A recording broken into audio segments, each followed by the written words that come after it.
வணக்கம். நான் திரைப்பட இயக்குனர் ஆனந்த் பேசுகிறேன்.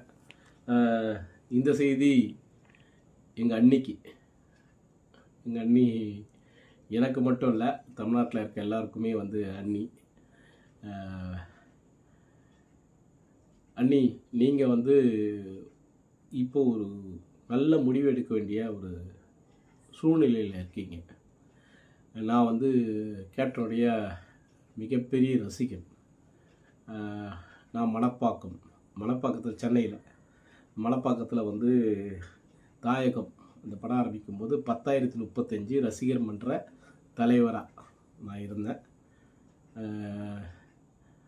ரொம்ப பிடிக்கும் எனக்கு கேப்டன். இப்போது கேப்டன் இருந்தால் இல்லை, கேப்டனை உங்கள் மூலயமா நாங்கள் பார்த்துட்ருக்கோம். அதனால் இப்போ ரொம்ப முக்கியமான ஒரு முடிவை எடுக்கக்கூடிய ஒரு கட்டத்தில் நீங்கள் இருக்கீங்க. நீங்கள் அந்த எடுக்க வேண்டிய அந்த தேர்தல் முடிவு மக்கள் நலன் சார்ந்ததாக இருக்கணும்னு நான் விருப்பப்படுறேன். அது ரொம்ப ரொம்ப முக்கியம். நமக்கு மக்கள் அமைதியாக சந்தோஷமாக இருக்கணும். அப்படி ஒரு ஆட்சியை ஏற்படுத்த தேமுதிக துணையாக இருக்கணும். அண்ணி, நீங்கள் சரியான முடிவு எடுப்பீங்கன்னு எனக்கு தெரியும். அதனால் ஏன்னா உங்களுக்கு திமுகவுடைய 5 ஆண்டுகள் ஆட்சியை நம்ம பார்த்துட்டோம். அவங்க எப்படி ஆட்சி ஆண்டாங்க அப்படின்னு. பாலியல் வன்கொடுமை, சாராயங்குச்சி நிறைய பேர் செத்தாங்க. மது விலக்கை கொண்டு வரும்னு போராடினாங்க.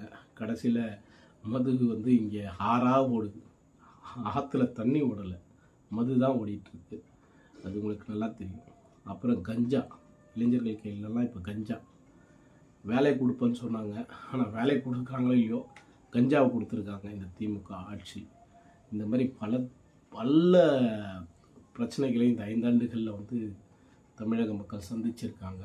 வேலையில்லா திண்டாட்டம். இன்றைக்கி அதர் ஸ்டேட்லேருந்து நிறைய பேர் வேலைக்கு வந்திருக்காங்க. நம்ம தமிழனுக்கு இங்கே வேலை கிடைக்கல. அதனால் அந்நியாரே, நீங்கள் ஒரு நியாயமான, மக்கள் விரும்புகிற, மக்கள் அமைதியாக இருக்கிற, சந்தோஷமாக இருக்கிற ஒரு ஆட்சியை தீர்மானிக்கக்கூடிய இடத்துல நீங்கள் இருக்கீங்க. அதனால் நீங்கள் சிந்தித்து ஒரு நல்லது ஒரு முடிவை எடுக்கணும்னு கேட்டுக்கிறேன். நன்றி, வணக்கம்.